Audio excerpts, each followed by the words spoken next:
So I'm with Margaret Connor and we're talking about her day book, My Ireland, and I'd like you, the listeners, to learn a little bit more about Margaret and her book and her inspiration for doing it. So with that, I'd like to ask you maybe a series of questions, Absolutely. Margaret. The first one is, why did you decide to write your book?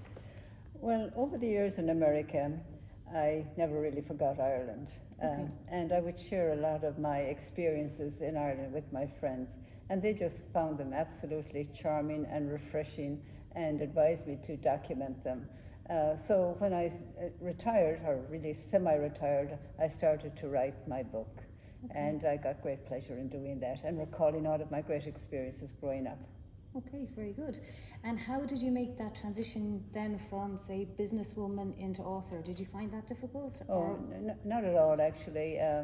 As you know, most business people write books either when they're working or in retirement. I waited until I was really semi-retired, and I started writing it in the evening time after I'd finished my day's work. And as I got into it, I became more and more excited about what I was working on, and I would wait for the evening time to come so that I could continue where I'd left off.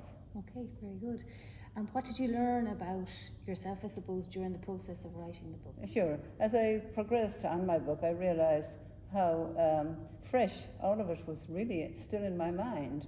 And in particular, as I went through it, I wrote it chronologically. So that's actually an easy model to follow as I went from one section of the book to the other.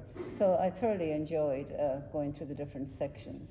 And also I realized what a wonderful life I had as a child, growing up in such a rich community with a lot of support and friendship.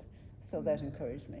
And was it easy to recall the stories? Did they come fairly easy and naturally to you once you started? Yeah, it was actually very easy to recall it. And I noticed for myself, as I went for a walk every evening, which I do, I walk 4 miles a day, a lot of it would come very clearly into me. You know, I would then rush back to my computer to document it and get it there as soon as possible. Or other times I would wake up at nighttime thinking of something I forgot and I should add into the story.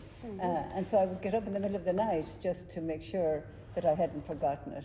It was very exciting, actually, as I got into it. Good. And I guess one story leads to another. If you remember one, presumably it helps to go back and recollect other stories as well, which is great. Well, I did get some support from some of the friends I grew up with. There were just some questions I had with, is this accurate, and I would get clarification from them on it, and that helped a lot. Very good. So it was really a recall of our childhood. And what would you say, Margaret, then are the themes of the book? Okay, well, it's divided actually into different themes. It starts off, of course, with my family, and unfortunately the death of my father, but then it moves from there onto life on the farm, and the village life, and the support. And then it actually documents my own life as I went through the different stages, from schooling to religion, to adolescence, and to leaving home, to working in Dublin, and then finally to immigration. So it's broken down into themes, actually. One could almost go from one theme to the next.